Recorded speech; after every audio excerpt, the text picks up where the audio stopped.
Hai, Assalamualaikum dan selamat sejahtera. Saya Alia. Hari ini saya nak terangkan satu bab iaitu Chapter 5 Form 5 Kimia, Consumer dan Industri. Saya nak terangkan satu subtopik iaitu subtopik 5.4 Ubat-ubatan dan bahan kosmetik. Okey, standard pembelajaran kita hari ini, saya harap kita sama-sama dapat menjelaskan dengan contoh jenis ubat, fungsi dan kesan sampingannya, mewajarkan penggunaan ubat, menjelaskan dengan contoh bahan kosmetik dan mewajarkan penggunaan bahan kosmetik. Okey, jom kita sama-sama belajar apa itu maksud ubat. Ubat ini ialah bahan kimia yang kita guna untuk membantu kita merawat dan mencegah penyakit. Dekat situ korang boleh tengok ada dua gambar. Yang pertama ubat tradisional, yang kedua adalah ubat moden. Okey, sekarang kita nak tengok jenis-jenis ubat. Ada berapa jenis ubat? Okey, kita ada dua jenis ubat. Yang pertama ubat tradisional dan yang kedua ialah ubat moden. Ubat tradisional ni apa? Ubat tradisional ini kita peroleh dia daripada sumber yang semula jadi. Contohnya kita peroleh dia daripada tumbuhan, haiwan dan tanpa proses kimia.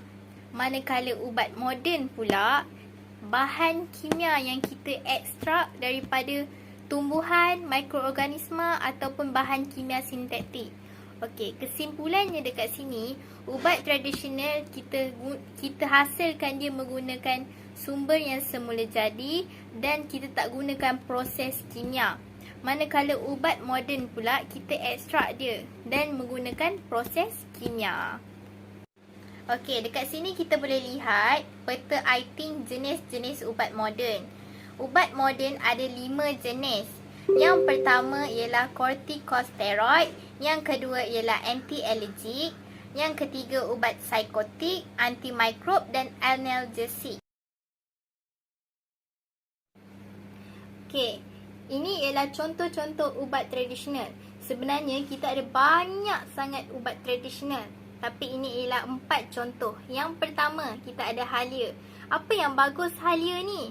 Halia ni bagus untuk buang angin dalam badan ataupun singkirkan angin dalam badan kita. Seterusnya, dibantu cegah sesama dan bantu panaskan badan. Yang kedua, kita ada lidah buaya ataupun aloe vera. Dekat situ ada gambar lidah buaya. Okey, lidah buaya ni selalunya orang sapu dekat kulit ataupun kulit muka sebab dia sangat bagus untuk merawat penyakit kulit. Dan dia juga melegakan luka akibat melecur, terbakar, sangat bagus kita sapukan. Dia melegakan.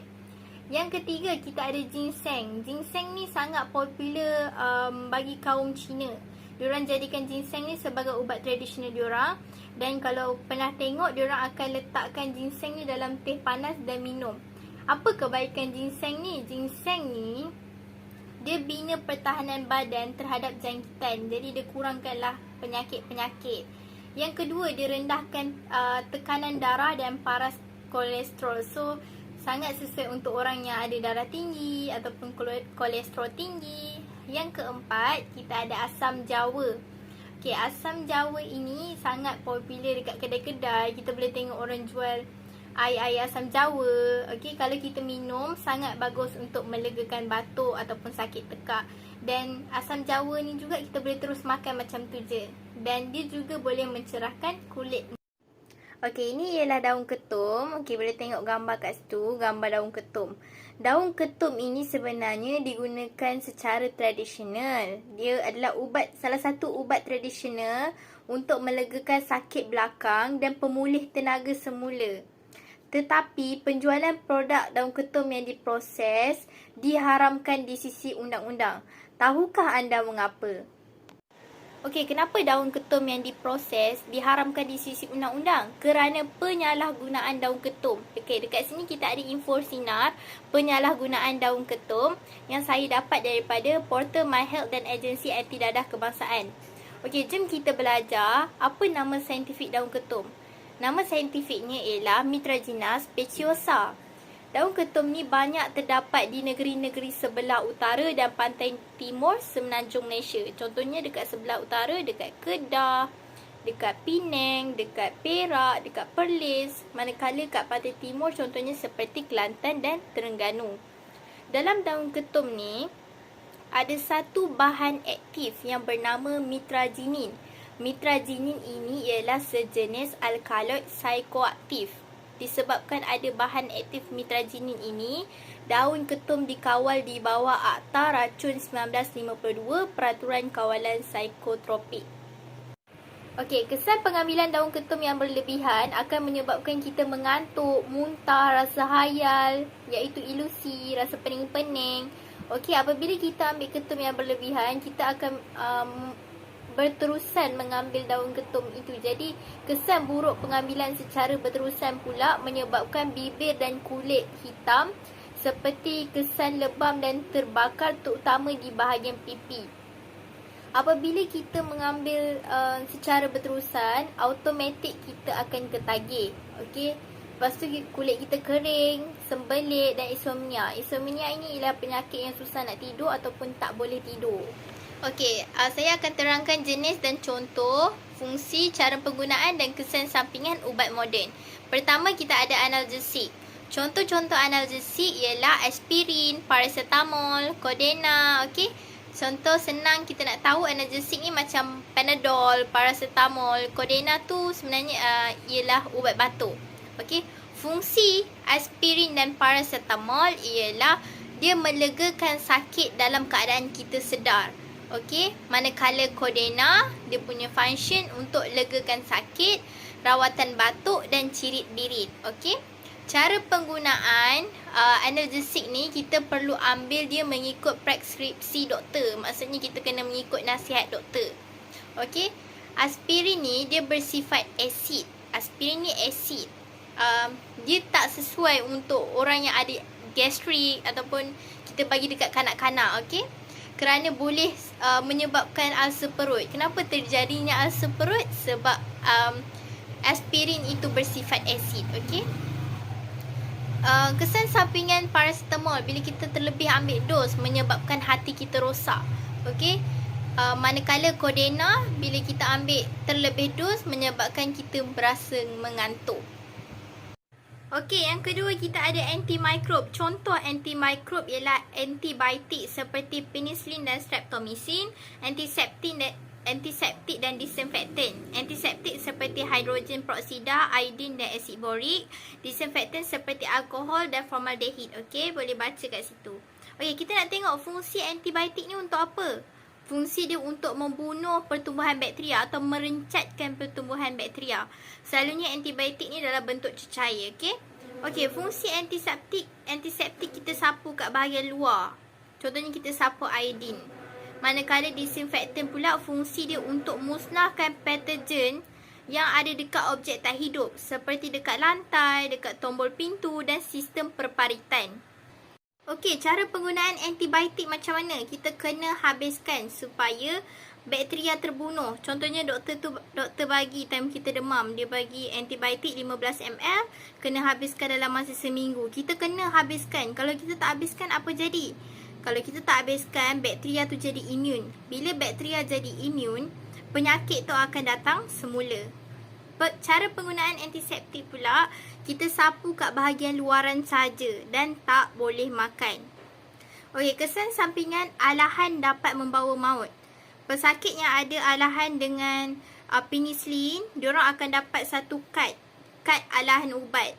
Kad itu membuat pemberitahuan yang diorang alahan dengan penicillin. Okey, yang ketiga kita ada ubat psikotik. Ubat psikotik ni berkenaan dengan psikologi jugalah. Contoh haloperidol, chlorpromazine dan clozapine. Okey.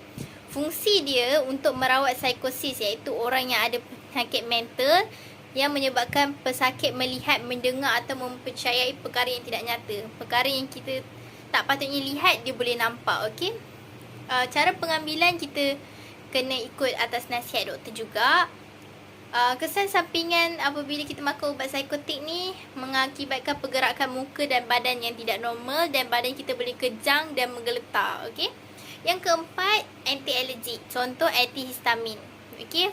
Fungsi dia dapat legakan hidung yang berair dan kegatalan. Contoh itu adalah ubat ubat antihistamin, ada gambar kat situ. Nak ambil dia juga perlu preskripsi doktor. Okey, kesan sampingan dia menyebabkan mengantuk. Okey, ubat-ubat antihistamin juga kebanyakannya menyebabkan mulut terasa kering, gangguan penglihatan dan sembelit jika diambil dengan dos yang terlalu banyak, dos yang tinggi. Okey, ubat moden yang terakhir ialah kortikosteroid. Contoh dia betamethasone, valerat atau prednisolon. Dekat situ boleh tengok ada gambar ubat prednisolon. Apa fungsi kortikosteroid ni? Dia berikan kelegaan bagi kawasan yang radang. Dan dia boleh kurangkan bengkak, kemerahan, gatal-gatal dan tindak balas alergik, asma serta artritis. Okey, cara penggunaan dia macam mana? Dia juga diambil atas nasihat doktor ataupun preskripsi doktor. Pengambilan ubat ini dia dalam masa yang panjang yang boleh menyebabkan muka kita moon face ataupun sembab. Sembab tu bermaksud bengkak lah, membengkak. Dan menyebabkan tekanan darah dan kandungan gula darah kita tinggi. Okey? Okey, kesan penyalahgunaan ubat. Yang pertama, antibiotik. Bila kita salah guna antibiotik menyebabkan rintangan antibiotik. Maknanya badan kita dah tak boleh terima antibiotik. Okey. Yang kedua, kodena ataupun ubat batuk menyebabkan kita ketagihan.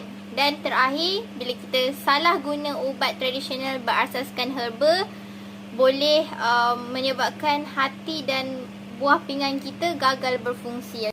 Okey, apa itu kosmetik? Okey, kosmetik ialah bahan atau produk yang kita guna untuk membersihkan. Contohnya, kita pakai pencuci muka. Untuk melindungi pula, kita pakai sunblock. Atau mencantikkan penampilan seseorang, kita pakai makeup, okey?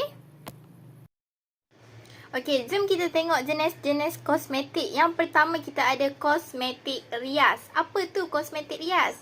Kosmetik rias ni kita guna untuk mencantikkan wajah.